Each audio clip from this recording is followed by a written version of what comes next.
دوسری چیز جو گھر کی اصلاح کے تعلق سے بہت ضروری ہے کہ گھر میں اللہ کے ذکر کا ماحول بناؤ.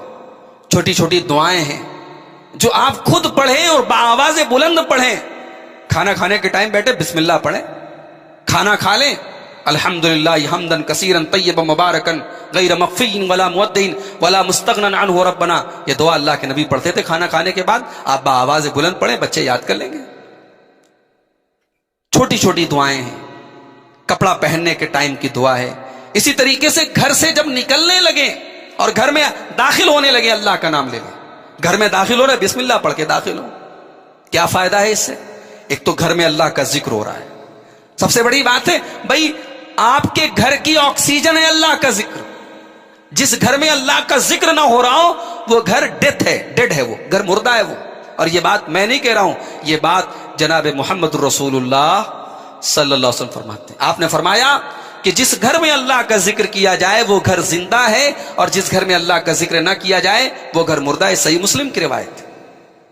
اور جب آپ بسم اللہ پڑھ کے گھر میں داخل ہوتے ہیں تو ہمارے یہاں جو ایک مسئلہ ہوتا ہے نا کہ بھائی فلاں کے گھر میں شیطان نے ڈیرا ڈال دیا ہے, فلاں کے گھر میں بھوتوں کا بسیرا ہے, فلاں کے گھر میں جنات کا بسیرا ہے.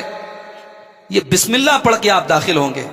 اللہ کے پیارے نبی فرماتے ہیں کہ جیسے ہی انسان بسم اللہ پڑھ کے گھر میں انٹر ہوتا ہے شیطان کہتا ہے لا مبیت لکم ہاہنا, یہاں اب ہمارے اشتے کرنے کی جگہ نہیں ہے, اب یہاں ہم رہ نہیں سکتے, کیونکہ یہ اللہ کا نام لے کے گھر میں داخل ہو رہا ہے. اور جب آپ کھانے کے ٹائم بسم اللہ پڑھتے ہیں تو شیطان کہتا ہے کہ لا عشاء ہاہنا, اب یہاں ڈنر بھی نہیں ملے گا. عربی میں ڈنر کو عشاء بولتے ہیں. عشاء رات کے وقت کو بولتے ہیں اور عشاء ڈنر کو بولتے ہیں. تو بولا یہاں ڈنر بھی نہیں ملے گا, کھانا بھی نہیں ملے گا. تو آپ کے ایک بسم اللہ کے اندر یہ طاقت ہے. اللہ کے ذکر کا ماحول گھر میں بناؤ. گھر سے آپ نکلیں بسم اللہ توکلت علی اللہ لا حول ولا قوت الا باللہ, بس یہ پڑھ لیں. 5 سیکنڈ بھی نہیں لگا آپ کو پڑھنے میں, لیکن آپ نے یہ پڑھ لیا. اب آپ نے اپنے آپ کو پروٹیکشن میں لے لیا, اللہ تعالیٰ کی سرکشا کے گھیرے میں آپ نے اپنے آپ کو لے لیا.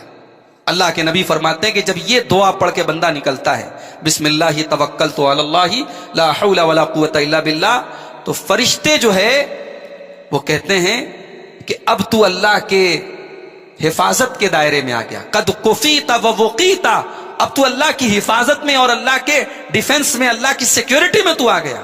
اور شیطان سب ادھر ادھر چلے جاتے ہیں کہ اب اس کا ہم کچھ بگاڑ نہیں سکتے. تو گھر میں ذکر کا ماحول بنائیں میرے بھائی. گھر میں نماز کا ماحول بنائیں.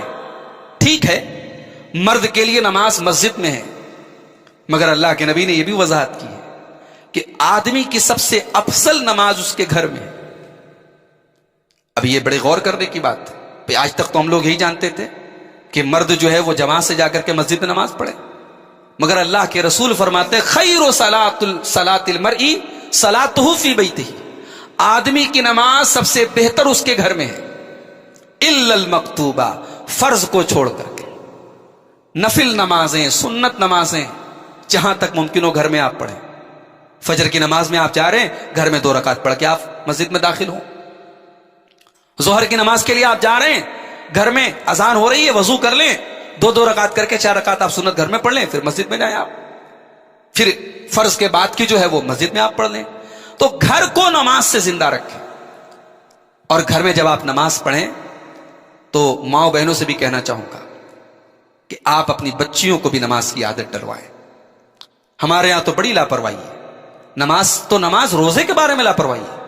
بچیاں جوان ہو گئیں, بالغ ہو گئیں, شریعت کی ٹرم میں بالغ ہو گئیں, مگر ہم کیا کہتے ہیں صاحب ہماری بچی تو بھی 12 سال کی چھوٹی بچی ہے, ابھی وہ روزہ نہیں رکھ سکتی. ارے روزہ فرض ہے اس کے اوپر. ٹھیک ہے اگر روزہ رکھنے سے اس کو واقعی میں کوئی میڈیکل پرابلم ہو گئی ٹھیک ہے, وہ تو بھئی ہمارے ساتھ بھی معافی کا مسئلہ ہے. مگر اگر عمر کے اعتبار سے اور فزیکلی اگر بچے بالغ ہو گئے, چاہے لڑکا وہ لڑکی ہو, تو روزہ تو فرض ہے اس کے اوپر. لڑکی اگر آپ کی جوان ہو گئی اس کے اوپر حجاب ضروری ہے, وہ گھر سے نکلے تو پردے میں نکلے, حجاب میں نکلے. تو یہ جو شریعت کی تعلیمات ہیں ان کو اپنائے بغیر ہم یہ سوچے کہ صاحب ہم جنت میں داخل ہو جائیں اور اللہ کو راضی کر لیں, تو یہ تو خیالی پلاؤ ہے. اللہ کو ناراض کر کے ہم اللہ کو راضی تو نہیں کر سکتے. تو یہ ایک اہم چیز ہے کہ ہم گھر میں نماز کا ماحول پیدا کریں. اسی طریقے سے گھر میں قرآن کی تلاوت بہت ضروری ہے. ڈیلی آپ ایک ٹائم نکالیں, 5 منٹ صحیح, 10 منٹ صحیح, جتنا آپ قرآن پڑھ سکتے ہو ڈیلی آپ گھر میں قرآن پڑھیں. اور خاص طور سے سورہ بقرہ کے بارے میں اللہ کے نبی صلی اللہ علیہ وسلم فرماتے ہیں, صحیح مسلم کی روایت ہے, آپ نے فرمایا لا تجعلوا بیوتکم مقابر, اپنے گھروں کو قبرستان مت بناؤ. اس سے ایک مسئلہ یہ بھی ثابت ہوا کہ قبرستان میں قرآن نہیں پڑھا جاتا ہے, قبرستان قرآن پڑھنے کی جگہ نہیں ہے. اپنے گھروں کو قبرستان نہ بناؤ. ان الشیطان ینفر من البیت الذی تقرأ فی سورۃ البقرہ, جس گھر میں سورہ بقرہ پڑھی جائے اس گھر سے شیطان بھاگ جاتا ہے.